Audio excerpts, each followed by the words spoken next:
Você pode não saber exatamente o que é a maçonaria, mas provavelmente já ouviu falar dela. Há séculos, essa ordem mexe com a cabeça de milhões de pessoas e já serviu de inspiração para outras milhões. Mas o que está por trás da maçonaria? Qual é a sua história, seus objetivos? Como os seus segredos permanecem praticamente intactos até hoje? Eu sou Ivan Lima e você é sempre muito bem-vindo aqui no canal Fatos Desconhecidos. Se você fosse definir a maçonaria, como você definiria? Uma sociedade secreta? Uma irmandade? Uma ordem? Um grupo de pessoas? Uma instituição de alcance global? Ou uma religião? Classificar ou mesmo tentar definir o que é a maçonaria é algo bastante complexo. Pode-se dizer que ela é uma ordem ou irmandade que possui preceitos filosóficos, culturais, filantrópicos e tem o intuito de permanecer discreta. Além disso, para se tornar um maçom, o indivíduo deve ser convidado a passar por um ritual de iniciação, no qual deve jurar lealdade perante a Irmandade e a Deus. Essa lealdade é talvez um dos aspectos mais admiráveis dos maçons. Isso geralmente se deve à seleção dos seus participantes. Apenas pessoas indicadas e que possuem o aval de todos podem ser maçons. Raramente existem traições ou vazamentos de segredos da ordem. A própria maçonaria não se classifica como uma sociedade secreta. Como eu citei anteriormente, o termo que se prefere é o termo discreto. Os lugares onde os maçons costumam se reunir se chamam lojas ou, em inglês, lodge.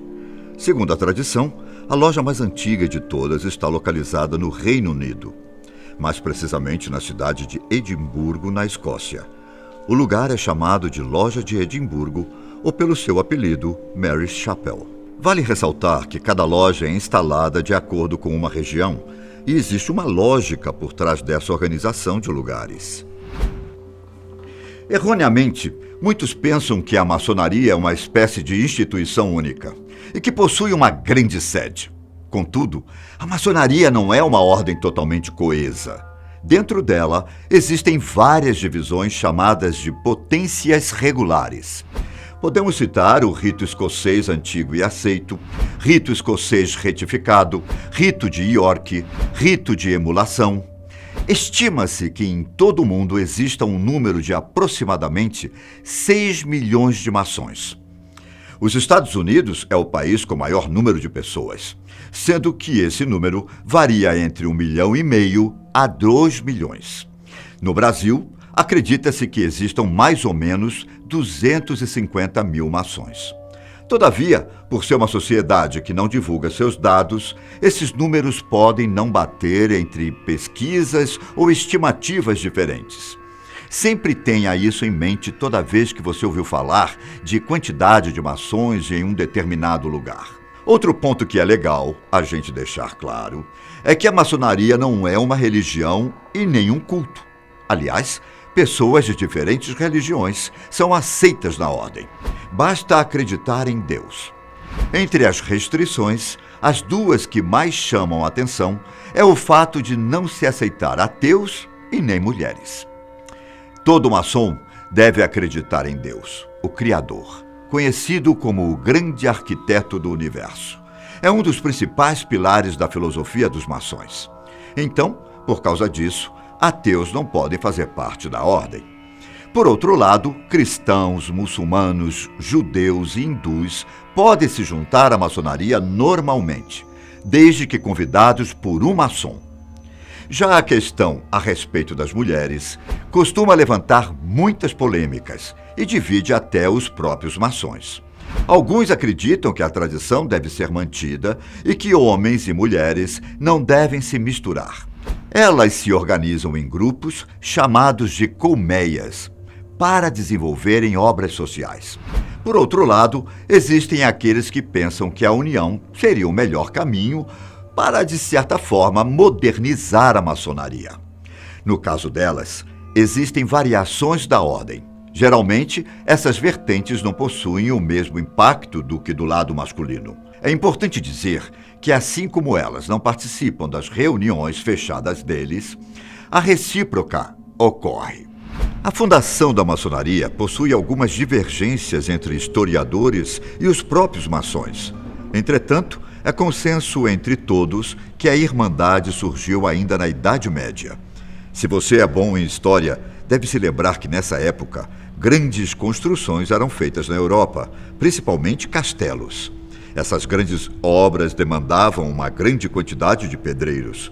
Afinal, a construção de um castelo é algo muito caro e, ao mesmo tempo, muito difícil de ser feita. Aliás, a própria palavra maçom vem do francês e significa justamente pedreiro. Não há um consenso em relação ao motivo e nem como as primeiras lojas foram fundadas.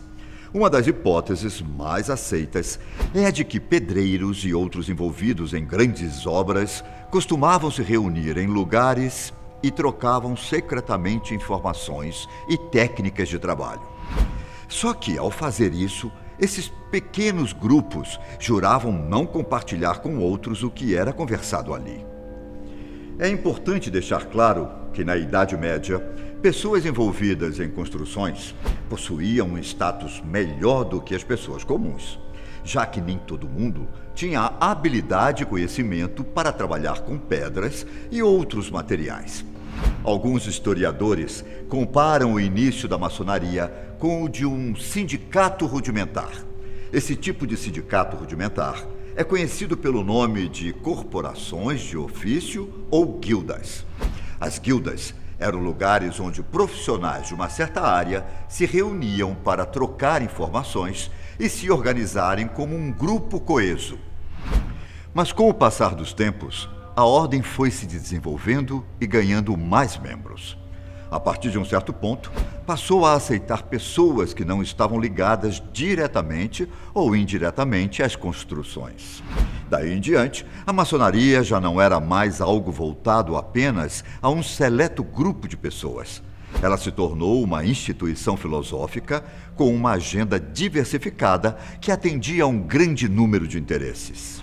Com um número cada vez maior de pessoas adentrando o que antes era um lugar muito restrito, lideranças políticas e pessoas consideradas influentes no mercado acabaram por adentrar a ordem.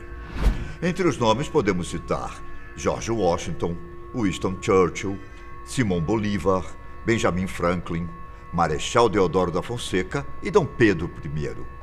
Outro aspecto que costuma chamar muita atenção de quem vê a maçonaria pelo lado de fora é o seu simbolismo. A maçonaria utiliza de vários símbolos para representar ideais e aspectos filosóficos. Entre esses símbolos, os mais famosos estão o compasso e o esquadro, o olho, a pirâmide, a letra G e o número 33. Cada um desses símbolos possui um significado próprio. A letra G vem da palavra God, que significa Deus em inglês, e também é associada à palavra geometria. Por vezes, os maçons se referem a Deus como o grande arquiteto do universo.